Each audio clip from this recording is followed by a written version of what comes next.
You've called this, the headline for your thing is bogus election media coverage. Do you think, and I want you to make a comparison because you've been around for a while, the public do get a fair and accurate representation of the cut and thrust of an election campaign, and are they getting that in the year 2023? I don't think so. And the campaign is not a time really for careful scrutiny of issues.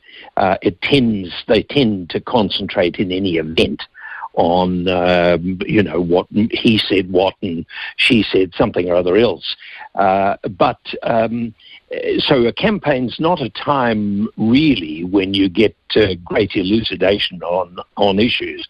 But I think the problem is worse this time because I think the media have become almost relentlessly negative. They're fitting in with what the politicians are saying. They're just as extreme, and the end result is that politics gets a dirty name. The public switch off, and I think most people would just be delighted if October the 14th would come a little quicker. Yeah, Michael, when you say they're negative in a partisan way, or just to everyone about everything? Well, it is partisan, a lot of it.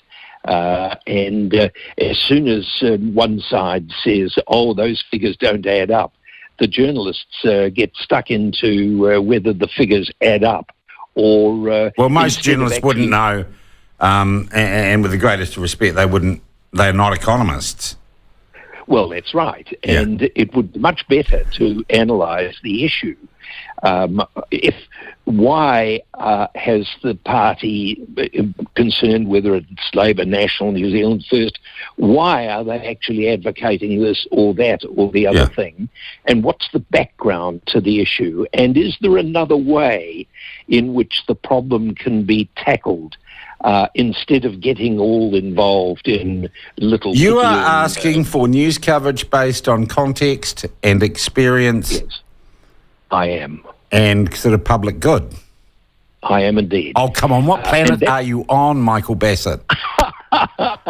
Well, I'm on a planet which carries English news and American news. I subscribe to both the Telegraph and the New York Times. Other countries are capable of doing this sort of thing. Why is New Zealand not? Yeah.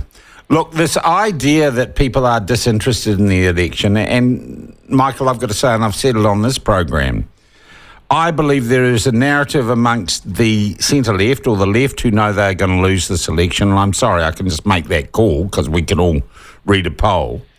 So then the strategy becomes to have as low a turnout as possible in that losing election. And afterwards, you can attack the incumbent government for not having the legitimacy of a high turnout. Yes. Well, there's an element of truth in that, I think. And it's been interesting to watch the way in which the turnout at elections has slid over the last 30 years.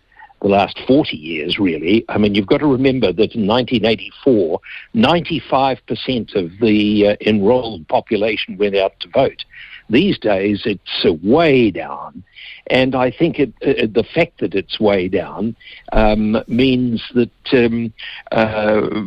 it's a result of the negativity of electioneering. Yeah.